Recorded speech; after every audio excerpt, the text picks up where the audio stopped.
আধার card নিয়ে এই মুহূর্তে গুরুত্বপূর্ণ একটি আপডেট চলে এসেছে। কিছুদিন আগেই কিন্তু আপনারা শুনতে পেরেছিলেন যে আধার কার্ড বাতিল হচ্ছে অথবা বাড়িতে বাড়িতে চিঠি পাঠানো হচ্ছে আধারের তরফ থেকে। তো এই সংক্রান্ত সম্পূর্ণ নতুন আপডেট চলে এসেছে। দেখুন, বলা হচ্ছে দেশের নিরাপত্তার কথা মাথায় রেখে বাতিল করা হচ্ছে কিছু আধার কার্ড। পাশাপাশি যেসব বিদেশি নাগরিক এদেশে থাকার জন্য পর্যাপ্ত তথ্য দিচ্ছেন না এবং নথি ছাড়া বেআইনিভাবে থেকে যাওয়ায় বিদেশি নাগরিকদের জন্য একই পদক্ষেপ নেওয়া হয়েছে বলে আধার কার্ড নিষ্ক্রিয় বা বাতিল মামলায় আগেই হাইকোর্টের হলফনামা দিয়ে জানিয়েছিল কেন্দ্র। এবার আধার কার্ড নিয়ে হাইকোর্টে অবস্থান স্পষ্ট করল ইউআইডিএআই কর্তৃপক্ষ।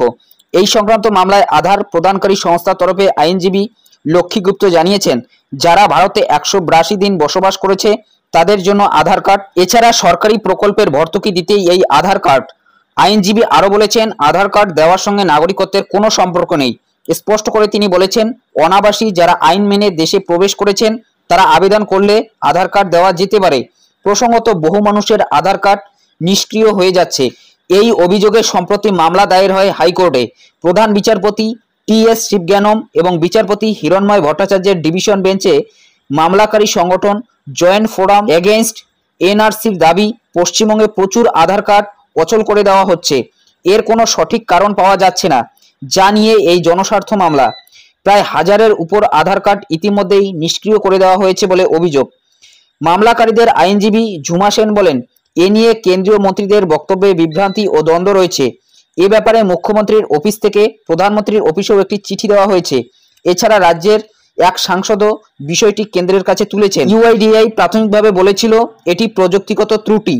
আদালতে আবেদনকারীরা আধারের বিধির 28-এর এ এবং 29-এর সাংবিধানিক বৈধতাকে চ্যালেঞ্জ করেছিলেন, যা আধার কার্ড নিষ্ক্রিয় করতে এবং কে বিদেশি তা নির্ধারণ করতে আইনের অধীন কর্তৃপক্ষকে প্রভূত ক্ষমতা দিয়েছে।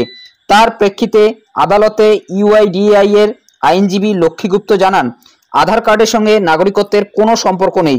সরকারি ভর্তুকি পেতে এবার যারা দেশের নাগরিক নন তাদের নির্দিষ্ট সময়ের জন্য আধার দেওয়া যেতে পারে। পাশাপাশি মামলার গ্রহণযোগ্যতা নিয়েও প্রশ্ন তুলেছে আদালত। মূলত বুঝতেই পারছেন, আধার কার্ড কিন্তু বাতিলের কাজ এখানে জারি রাখা হয়েছে। স্পষ্টভাবেই কিন্তু ইউআইডিএআই বলেছে, যাদের আধার কার্ড বেআইনিভাবে বানানো হয়েছে তাদের কিন্তু বাতিল হয়ে যাবে। তো এই বিষয়ে আপনার কি মতামত অবশ্যই কিন্তু কমেন্ট বক্সে জানাতে ভুলবেন না। তো এটাই আপডেট দেওয়া ছিল। যদি ভিডিওটি ভালো লাগে একটি লাইক করে দেবেন, চ্যানেলে নতুন হলে চ্যানেলটি সাবস্ক্রাইব করে নিয়ে পাশে থাকা বেল আইকনটি প্রেস করে অল নোটিফিকেশনটি অন করে দেবেন। তো ভালো থাকবেন, সুস্থ থাকবেন, দেখা হচ্ছে নেক্সট ভিডিওতে।